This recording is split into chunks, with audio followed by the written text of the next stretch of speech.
সদ্য চাকরিহারা যোগ্য শিক্ষক শিক্ষিকা ও শিক্ষাকর্মীদের সসম্মানে নিজ নিজ বিদ্যালয়ে পুনর্বহালের দাবিতে আজ প্রতিবাদ মিছিল ও গণস্বাক্ষর কর্মসূচি করল সদ্য চাকরিহারা যোগ্য শিক্ষকেরা।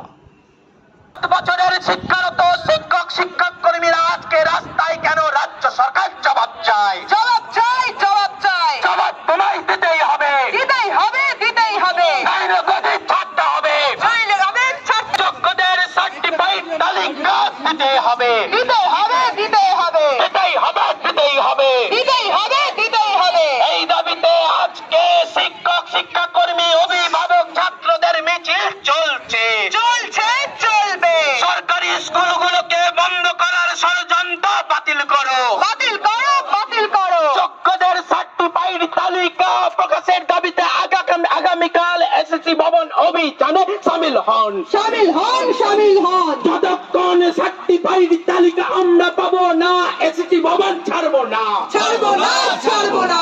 রাস্তা আমরা ছাড়বো না, ছাড়বো না, ছাড়বো না। রাজপথ ছাড়বো না, ছাড়বো না, ছাড়বো না। দুর্নীতিগ্রস্ত নেতা মন্ত্রীরা ছাড়া পেল, যোগ্য শিক্ষক শিক্ষাকর্মীরা শাস্তি পেল। এই অন্যায় অবিচার মানছি না, মানছি না, মানবো না, মানছি না, মানবো না, মানছি না, মানবো না। এই কমিশন হায় হায় হায় হায় হায় হায়, এই প্রশাসন হায় হায় হায় হায় হায় হায়। যোগ্যতাও মেধার ভিত্তিতে নিযুক্ত শিক্ষক শিক্ষাকর্মীরা যখন রাস্তার আন্দোলনে পুলিশ